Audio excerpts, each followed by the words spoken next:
Hi friends, இந்த வீடியோவில் நாம் இதை பற்றி பார்க்க போகிறோம்னா கார்த்திகை தீபம் சீரியல் ப்ரொமோ பற்றி தான் இந்த வீடியோவில் பார்க்க போகிறோம். சரி வாங்க வீடியோக்குள்ளே போகலாம். இந்த ஒரு ப்ரொமோ எப்படி ஸ்டார்ட் ஆகுதுன்னா, கார்த்திக் தீபா ஹஸ்பண்ட் அண்ட் ஒய்ஃபுங்கிற உண்மை ரம்யா கண்டுபிடிச்சிடுறாங்க. அது மட்டும் இல்லாமல் கார்த்திகை ஃபேக்ட்ரி விட்டு வேலையை விட்டு தூக்கிடுறாங்க ரம்யா. இதனால் கார்த்தி செம அதிர்ச்சி ஆகிறாங்க. உடனே ரொம்ப சுகமாக வீட்டுக்கு நடந்த விஷயத்தெல்லாம் சொன்னதுச்சு. இவ எப்படிலாம் நடந்துப்பான்னு நான் கொஞ்சம் கூட எதிர்பார்க்க இல்லைங்க. அன்றைக்கி அவள் ஃபேக்ட்ரிக்கு வந்தப்போ கூட வேற ஒரு நபர் தான் கை காமிச்சா. ஆனால் அதில் எப்படி நீங்கள் வந்தீங்கன்னு எனக்கு ஒன்றும் புரியலைங்க. இத்தனை வருஷமா கல்யாண வாழ்க்கையை வேணாண்டிட்டு இருந்தவர் ரம்யா. இப்போ இப்படி ஒரு நிலைமை வரும்னு நான் கொஞ்சம் கூட எதிர்பார்க்க இல்லைங்க. எல்லாம் என்னால தான். ரம்யாவை நான் மட்டும் இன்வைட் பண்ணாமல் இருந்திருக்கேன்.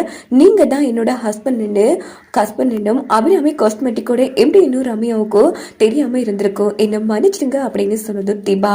உங்கள் ஃப்ரெண்ட் ரம்யான்னு எனக்கு தெரியுமா என்ன? எல்லாம் எதாச்சியா நடக்கிறது தான். விடுங்க, என்ன பண்றது?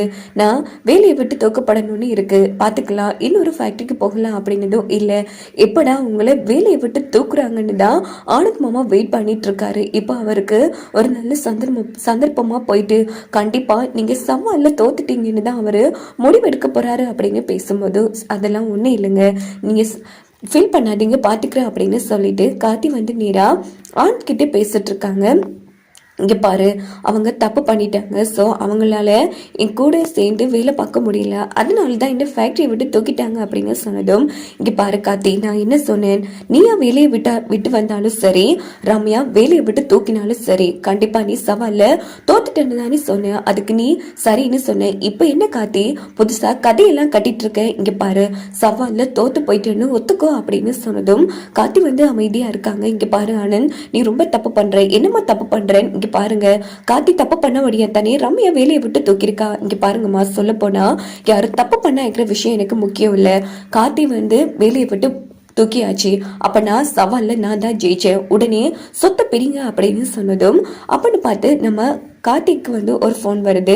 கார்த்தி ஃபோன் எடுத்து, மேடம் சொல்லுங்க. இங்க பாருங்க கார்த்தி, நீங்க இன்னைக்கு மறுபடியும் என்னோட ஃபேக்டரியில ஜாயின் ஆகுங்க அப்படின்னு சொன்னதும் கார்த்தி அதிர்ச்சி ஆறாங்க. மேடம் எனக்கு புரியல மேடம். இங்க பாருங்க கார்த்திக், நீங்க சவால்ல ஜெயிக்கணும், எனக்கு அதான் முக்கியம். கார்த்திக் சவால்ல தோக்கக்கூடாது. ஸோ நான் சொல்றேன், நீங்க உடனடியாக கிளம்பி ஃபேக்டரிக்கு வாங்க அப்படின்னதும் உடனே நம்ம கார்த்தி மேடம் ஏதோ ஒரு கோபத்தில் தான் என்ன வீட்டுக்கு போக சொல்லியிருக்காங்க. இப்போ ஃபேக்டரிக்கு வர சொல்றாங்கன்னா நான் கிளம்புறேன் அப்படின்னு சொல்லும்போது, என்ன கார்த்தி நாடக போடுறியா? இரு நான் பேசுறேன் அப்படின்னுட்டு ரம்யா கிட்ட ஆனந்த் பேசுறாங்க. ஆனந்த், நீயே என்கிட்ட மிகப்பெரிய உண்மையை மறைச்சனே. ஆரம்பத்திலே இந்த உண்மையை சொல்லியிருக்க, நானும் கொஞ்சம் உதாசீனமா இருந்திருப்பேன். என்னையே முட்டாளாக்கிட்டல. இந்த விஷயத்துல நீ தலையிட்ட, அவ்வளவுதான். உண்மையில நான் மிகப்பெரிய ஸ்ட்ரைக் எடுக்க வேண்டியதா இருக்கும் அப்படின்னு போனை கட் பண்ணினதும் ஆனந்த் செம்ம டென்ஷன் ஆகுறாங்க. இங்க பார்த்தோம்னா கார்த்தி ரொம்ப சந்தோஷப்பட்ட பாத்தியப்பா, கடவுள் உனக்கு துணையா இருக்காரு. ஆனா இவ்வளவு நேரம் அந்த பொண்ணு கோவமா இருந்தவ திடீர்னு எப்படிப்பா உனக்கு போன் போட்டா? அதாமா எனக்கு ஒண்ணு புரியல அப்படின்னு சொல்லிட்டு கார்த்தி நேரா ஃபேக்டரிக்கு போய், இங்க பாருங்க மேடம், நடந்தெல்லாம் நடந்து போச்சு. வேலையை விட்டு தூக்கும் போது ரொம்ப கோவமா இருந்தீங்க, இப்போ கூலா இருக்கீங்க, எனக்கு ஒன்றும் புரியல அப்படின்னு சொன்னதும், அதெல்லாம் அப்படித்தான் கார்த்தி, நீங்க சவால்ல ஜெயிக்கணும், எனக்கு அதான் முக்கியம். ஸோ தாராளமா போய் வேலையை பாருங்க அப்படின்னு சொன்னதும் கார்த்திக் வேலையை பாக்குறாங்க.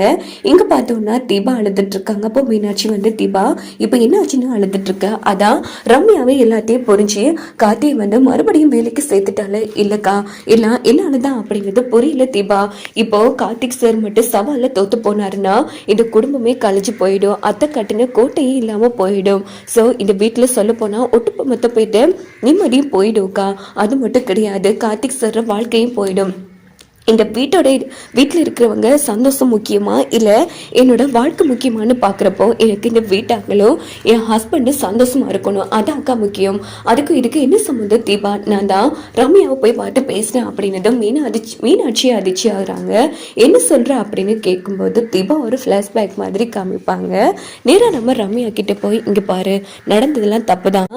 நீ என்னோட ஹஸ்பண்டை காதலிச்சுக்கிற ரம்யா, உனக்கு அதையே புரியவே மாட்டேங்குது. உனக்கு ஒரு நல்ல மாப்பிள்ளையா பார்த்து நான் கல்யாணம் பண்ணி வைக்கிறேன். இந்த சவாலில் ஜெயிச்சா மட்டும்தான் இந்த குடும்பம் ஒற்றுமையா இருக்கும். ப்ளீஸ் ரம்யா, இந்த குடும்பம் ஒற்றுமையா இருக்கிறது உன்னோட கையில இருக்கு. தயவு பண்ணி என் ஹஸ்பண்டுக்கு வேலை போட்டு கொடுத்துரு. நடந்தெல்லாம் மறந்துடுடி, நம்ம ஃப்ரெண்ட்ஸ் டே அப்படின்னு சொல்லும்போது, இல்ல தீபா, இந்த விஷயத்துல ஃப்ரெண்ட்ஸா காதலான்னு பார்க்கும்போது எனக்கு காதல் தான் முக்கியம். என்னால கார்த்திகை விட்டு விலக முடியாது.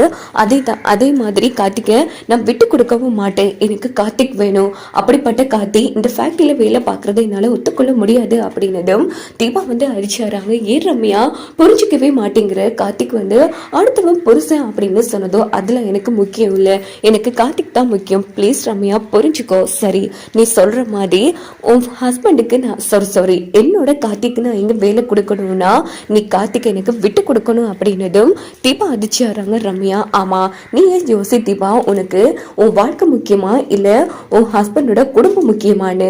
அதுக்கப்புறமா உன்னோட இஷ்டம் அப்படின்னு சொன்னதும் உடனே தீபா சரி கார்த்திகை நான் விட்டு கொடுத்துட்டேன் அப்படின்னு சொல்லியிருப்பாங்க. இதை கிட்டது மீனாட்சி பேரதிர்ச்சி ஆறாங்க. முட்டாளாடி நீ ஏன்டி இப்படி பைத்தியக்காரமா நடந்துக்கிற?